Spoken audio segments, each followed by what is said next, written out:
bi les prolongation nag mun nañu wax nekk amal nañ ko ci 8 jours ci région yi nga xam ne moom la concerné mu nekk la région de Dakar ak région de Thiès lépp rek ci léegi loo xam ne rek ñeel na xeex bi ne di feebar bi di Covid 19 man na dama bëggoon xam rek Clédor bu ñu gisee ak recrudescence bi nga xam ne maladie bi mu ngi koy amal.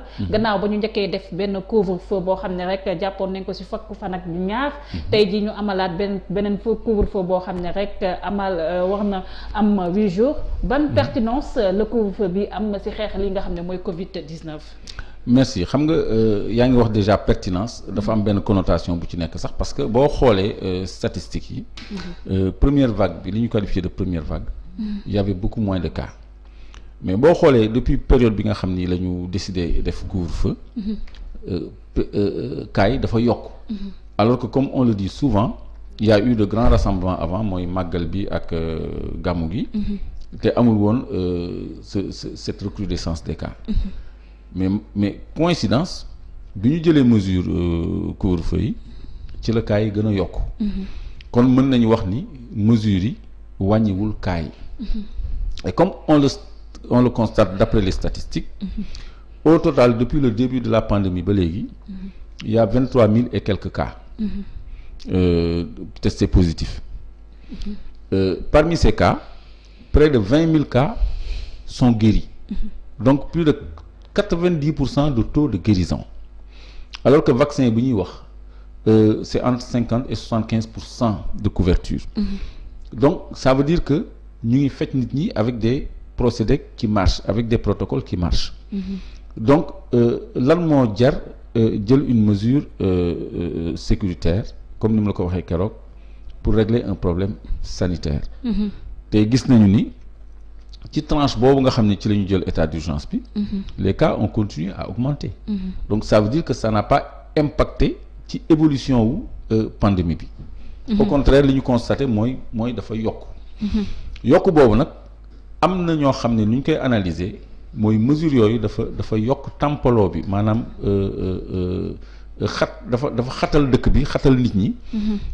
transport yi gën a fees aux heures de pointe. parce que bu 17 heures jotee ñëpp ngi gaawantu pour ñibbi pour bañ a tardé. parce que premier couvre-feu yi dañ doon toroxal nit ñi ci mbedd yi te loolu kenn bugg ko donc chacun prend des dispositions pour teel ak boo demee ci gare routière yi ci marché yi un peu partout. ay embouteillage humain moo fay nekk donc ay facteurs propagation vecteur bi la. virus bi la. donc te loolu mesure bi moo ko indi. donc pertinence am vraiment gisuñu ko. surtout que Macky Sall à la suite de Macron. dafa ni woon apprenons à vivre avec le virus. après mu ni ne laissons pas notre vie au virus. ne laissons pas non plus la vie de notre économie au virus. donc sur le plan de l'économie mesure boobu dafay gàllankoor ay opérateurs économiques yu bëri ak secteur informel bi. parce que nit ñi déjà dañu nekk di dund bu metti dëkk bi dafa metti déjà loolu nag boo ci bëggee yokk tënk nit ñi ba du ñu mën a liggéey ba revenu yi ñu doon am dootuñu ko am. changer habitude nit ñi dafay doy waar. te ay mesures yoo xam ni yu impopulaire la parce que bi ñu njëkkee prolonger renouveler couvre-feu bi di deuxième vague bi.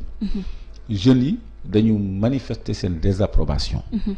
dañu désobéir civilement à cette mesure de couvre-feu def ay échauffourées tout ça après c'est rentré dans l'ordre mais déjà c'est l'expression d'une désapprobation populaire parce que nit ñi accepté wuñ ko. donc c'est la mort dans l'âme que la nit ñi tënku ci loolu nga xam ne fajul jàngoro bi parce que ñu ngi gis évolution tous les jours donc de ce point de vue là sur le plan sanitaire c'est pas pertinent sur le plan économique c'est pas pertinent parce que dafay affaisser économie bi. mais sur le plan légal aussi.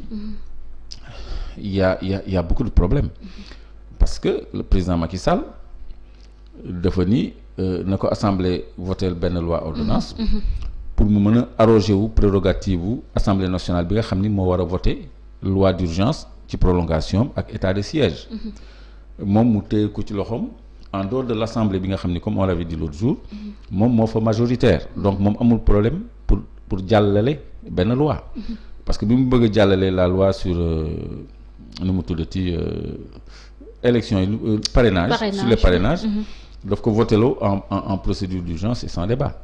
Donc loi bu mu bëgg a jàllale da koy jàllale bu bëggee soppi constitution bi da koy soppi. lu mu bëgg assemblée da koy def donc amul woon raison pour rocc ci loolu ci loxo assemblée pour téyel ko boppam. donc may ma daaneel foofu parce que dama bëgg a expliquer rek ni. mesure de prolongation yi dafa illégal. président Macky Sall c'est un président hors la loi parce qu'il ne respecte pas. Je vous en prie. Par rapport ak prolongation gis neen aussi mu suscité ay coow lu bëri ñu bëri jàpp ne président de la République Macky Sall dafa violer charte constitution bi parce que dafa waroon delluwaat assemblée nationale ngir ñu jox ko aval bi même sax par rapport ak décret bi nga xam ne le gouverneur des 2 régions joxe neen ko. il n'était pas habilité arrêté bi. il n'était pas habilité pour joxe yooyu les décrets est-ce que vous confirmez. Mais tout à fait fa laa doon jëm man aussi on se rejoint alors parce que effectivement su ma nee président Macky Sall c'est un président hors la loi parce que dañu décréter état d'urgence dañ ko bind noir sur blanc du 6 au 17 janvier dañ ko bind décret bi ñu ngi ko jël le 5 voilà def ni c'est du 6 au 17 donc ministre de l'Intérieur reprendre ko. Alors, si Antoine Diome, ce ministre de l'Intérieur là, vient nous expliquer que non, c'est pas du 6 au 17, c'est du 7 au 18, ça veut dire qu'il nous waxuñu dëgg. waxul dëgg parce que loolu dañ ko bind noir sur blanc kooku muy premier problème. Deuxième problème bi ñu président Macky Sall voté loolu loi ordonnance pour mën a prolonger état d'urgence. ci lu jéggi assemblée nationale. xaarul ba promulguer loi bi. doo ko def. Parce que loi bi dafa am ay délai de promulgation. C'est entre 6 et 15 jours. Loi boo ko jëlee tant que promulgué wuñ ko par décret. du entrer en vigueur. kooku dama bëgg mu leer ñi seetaan. loi bi assemblée voté Macky Sall ni ko léegi mën nga prolonger sa bopp état d'urgence bu la soobee. du nekk en vigueur lu dul Macky Sall dafa jël li ñuy wax décret de promulgation parce que loi dañ koy promulguer mu doog a applicable. mais promulgué nañ ko mardi bi après au niveau de l'Assemblée nationale. waaw mais jamono bi loon prolonger état d'urgence bi. loi bi promulgué kuñ ko woon. c'est là où je voulais en venir. Voilà. Parce que ñu ngi promulguer loi bi mardi. ñu ngi prolonger état d'urgence bi lundi. Donc avant la promulgation de la loi. Avant la promulgation de la loi gouverneurs yi seen décret seen arrêté yooyu ñu jël. amul benn fondement légal. Parce que boobu loi bi may président mu prolonger. entré wul en vigueur par la promulgation. Donc arrêté ministériel yeeg préfectoral yeeg gouvernoral yépp benn amu ci fondement wala soubassement légal par rapport à la loi parce que 69-29 constitution la c'est la constitution donc loolu dañ ko jalgati ba noppi mais la loi 69-29 dafa ne état d'urgence fukki fan ak ñaar la te benn yoon lañ ko mën a renouveler amul fenn fu ñu prévoir juróom-ñetti fan donc juróom-ñetti fan bi coobare Macky Sall la nekkul ci benn këyit ci benn texte nekkul ci benn charte amul 8 jours amul 12 jours la renouvellement mooy nga yeesal ko nga dàbbali ko voilà donc c'est 12 jours amul 8 jours ba noppi ñu bëgg ñu dofloo ni dañu dugal benn 3e régime boo xam ni régime de catastrophe naturelle la ak urgence sanitaire loo xam ne décret 69-29 prévoir na ko déjà parce que dafa prévoir les cas de calamité parce que urgence sanitaire calamité la catastrophe naturelle calamité la donc loi bi dafa mëtale dafa jël en compte yépp amul beneen 3e régime bu ci xaj parce que tout est pris en compte et moi j'ai vu dans l'écritel de la RTS texte yi jàll ci suuf noonu pour ñi comprendre ñu bind ci 3e régime moo dugg lii du état d'urgence bi jeex na mais léegi ñun lan la ñu war a comprendre ak lan la ñu war a jàpp ça veut dire que président Macky Sall ak ay ministre ma ki préfet ma gouverneur am ñu ngi jalgati constitution bi ñu ngi jalgati loi yi ci nu mu leen neexee ci nu mu leen soobee ñu ngi gouverner pays bi nu mu leen soobee te jéemuñu sàmmonte ak yoon ba noppi ñun ñu bëgg ñoo tënk ñun ci yoon loolu nag moo mënta nekk moo tax mesures yu bari ñuy jël jeunes yi duñ ko accepter parce que dañu xam ni ñii ñoom seen bopp teguñu ci yoon ba pare. si jalgati constitution boobu est-ce que le président de la République aussi nekkul di jalgati li nga xam ne constitutionnellement parlé moom la constitution bu réewu Sénégal jox lii di assemblée nationale parce que su ma waxee loolu assemblée nationale moo jox ay pouvoir kii di président de la République. via le vote mais aussi moo jox moo jox pouvoir li nga xam ne mooy waaye assemblée nationale. tout à fait donc du coup tey jii lan moo war a tax nekk taxawaay constitutionnaliste par rapport ak salfaañe bi nga xam ne le président Macky Sall ak i ñooñoom ñu ngi koy su def surtout que si kanami peccum ndaw réew mi di assemblée nationale. waaw xam nga lii dafa indi rek problème mu séparation des pouvoirs. parce que leeral nga ni. nañu falee Macky noonu la ñu falee assemblée. parce que askan wi moo leen fal. mandat électif la. kon ku ci nekk da nga am sa parcelle de responsabilité et partant sa parcelle de pouvoir. voilà assemblée nationale moo am l'initiative des lois. ñoom ñooy voter loi yi ñooy contrôler l'action du gouvernement. gouvernement bi lu mu soxla da koy adopté en conseil des ministres teg ko ci table assemblée nationale ñoom ñu saytu ko jàngat ko. loolu moo tax ñoom ñu créé ay commission technique. bu dee loo xam ne lu laal finance la wala lu laal mbay wala lu laal science wala lu laal éducation wala lu laal santé.